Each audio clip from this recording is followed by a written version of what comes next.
Estamos começando mais uma aula do nosso treinamento sobre tratamentos térmicos. E na aula de hoje abordaremos dois outros tipos de tratamentos térmicos que são largamente utilizados na indústria aeronáutica. O primeiro deles é chamado de hardening. E como vocês podem ver nessa definição, hardening é o processo de tratamento térmico que tem como propósito desenvolver o endurecimento e a resistência do metal. Essa é uma transformação que está diretamente ligada à quantidade de carbono presente no metal que será tratado.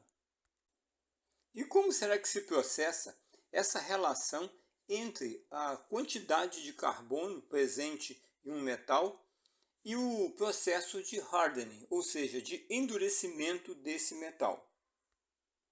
A resposta para essa pergunta é que, quanto maior for a quantidade de carbono presente no metal, maior se torna a capacidade de se promover o processo de hardening no mesmo.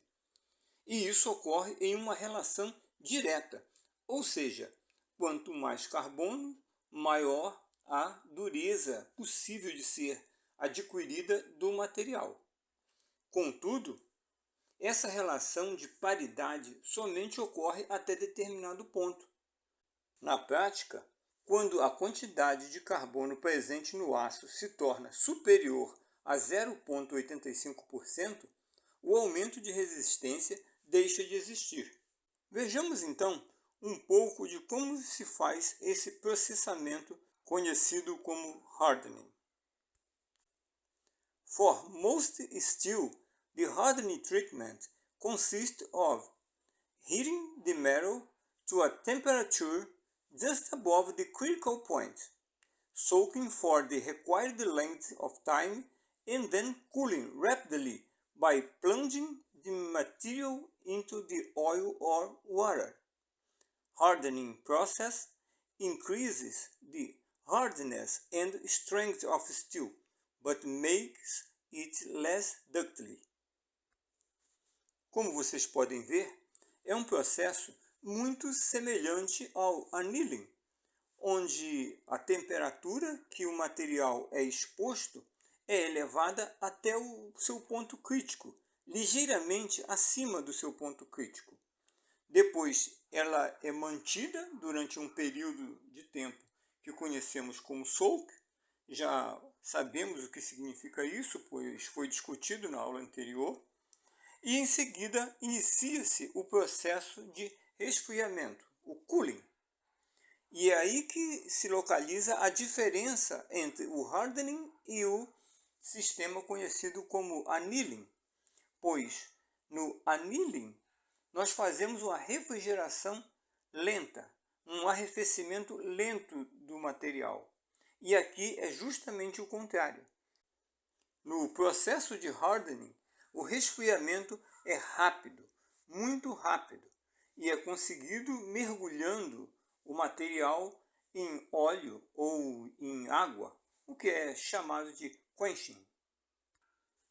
Uma das limitações do processo é justamente que, à medida que nós endurecemos o material, ele se torna menos dúctil.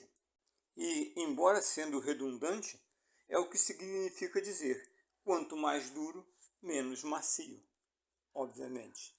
Sendo assim, como vimos anteriormente, existe uma dependência dos níveis de carbono para a prática de hardening. Tal dependência faz com que alguns materiais, como o ferro puro e aços com baixíssimos níveis de carbono em sua constituição, sejam desaconselháveis para o tratamento. Já o ferro fundido pode se valer desse processo, porém com limitações. Outro fator limitante se deve à elevação dos níveis de estresse do material e de brittleness.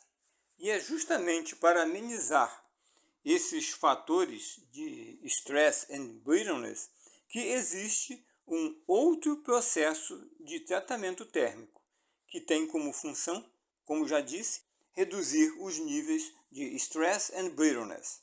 E esse processo é conhecido como tempering, o segundo dos tratamentos térmicos que iremos abordar hoje nessa aula. A definição de tempering, que já foi antecipadamente apresentada aqui, diz que a função e objetivo é reduzir os níveis de brittleness and stress do material, níveis que surgem durante o processo de hardening. Mas uma outra função desse processo é produzir propriedades físicas definidas no aço. Contudo, para que todos esses benefícios sejam alcançados e haja esse aprimoramento do material que está sendo tratado, tempering sempre deverá ser administrado após o processo de hardening e nunca antecedê-lo. E como o tempering se processa? Tempering is always conducted at temperature below the low critical point of the steel. In this case, tempering differs from annealing, hardening, and normalizing, because all of them requires temperature above the upper critical point. So, selecting a definite tempering temperature, the resulting hardness and strength can be previously determined. Como vimos aqui, o segredo do processo de tempering está no valor de temperatura ao qual o material é exposto. Aqui eles usam o valor mínimo de temperatura crítica. Para que isso fique mais claro, o que é chamado de critical temperature é, na verdade, o ponto onde o material começa a sofrer transformações internas, transformações na sua estrutura molecular, como foi dito aqui desde a primeira aula. Obviamente que não existe um valor fixo de temperatura onde são processados as mudanças internas na estrutura da matéria, do material, do metal. Existe uma faixa útil para isso. E o que diferencia o processo de tempering dos demais processos aqui apresentados até agora é que nos anteriores a temperatura é elevada ligeiramente acima desse ponto crítico. Já no processo de tempering, ela é levada apenas à base, ao início. Tão logo se inicie essa faixa onde ocorrem as mudanças, a temperatura é estacionada naquele ponto. E é justamente por esse motivo que o processo de tempering precisa ser feito após o processo de hardening. E também é por esse motivo que ele ameniza os resultados anteriormente conseguidos. Vimos também que ao se selecionar um valor definido de temperatura, é possível se prever os níveis de hardness and strength que o material irá atingir.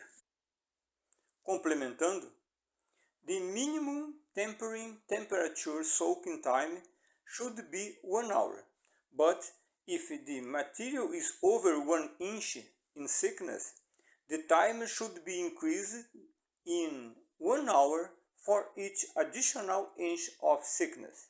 Generally, the rate of cooling from the tempering has no effect on the resulting structure.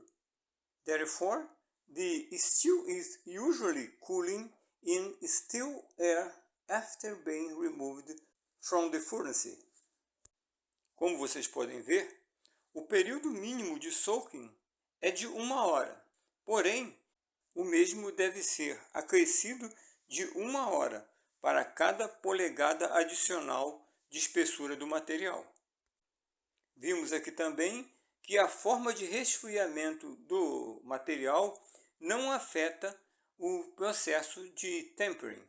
Logo, o mesmo deve ser arrefecido, voltar à sua temperatura natural em ar livre, ou seja, tão logo seja desligado e removido do forno.